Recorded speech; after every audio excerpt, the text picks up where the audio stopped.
Nixon Chowdhury গ্রেপ্তারের ভুয়া খবর ছড়ালেন বিতর্কিত যুবদল নেতা এসকেন্দার জনি। জানাচ্ছি বিস্তারিত।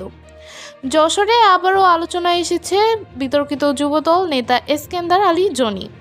এবার তিনি ভুয়া তথ্য ছড়িয়ে দিয়েছেন জামাত আমিরের বাড়ি থেকে সাবেক সংসদ সদস্য নিক্সন চৌধুরী গ্রেপ্তারের গুজব। নিজের ভেরিফাইড ফেসবুক পেজে জনি নিক্সনের ছবি ও সেনাবাহিনীর সদস্যদের ছবি এডিট করে পোস্ট করেন, যা মুহূর্তেই ভাইরাল হয়ে যায়। তবে ফ্যাক্ট চেক প্রতিষ্ঠান রিউমার স্ক্যানার নিশ্চিত করেছেন এটি ভুয়া। মূল ছবি ছিল কক্সবাজারের সাবেক কাউন্সিলর এহসান উল্লাহর গ্রেপ্তারের, যেখানে নিক্সনের মুখ বসানো হয়েছে।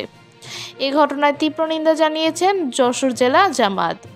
তারা বলেছে, আমিরের নামে অপপ্রচার চালিয়ে জনি অপরাধ করেছেন এবং তার বিরুদ্ধে ব্যবস্থা নেওয়ার দাবি জানিয়েছে। এটাই প্রথম নয়, এর আগেও ওবায়দুল কাদেরের ভারতে পাচারের ভুয়া তথ্য ছড়িয়ে আলোচনায় আসেন জনি। এমন কর্মকাণ্ডের জন্য তিনি যুবদল থেকে বহিষ্কৃত হয়েছেন। জনির বিরুদ্ধে ইতোমধ্যে সাইবার নিরাপত্তা আইনে অভিযোগ দায়ের করা হয়েছে। যশোর কোতোয়ালি থানার ওসি জানিয়েছেন, তদন্ত করে দ্রুত ব্যবস্থা নেওয়া হবে। এই ছিল আজকের আপডেট। নতুন আরও আপডেট পেতে আমাদের সঙ্গেই থাকুন। ধন্যবাদ।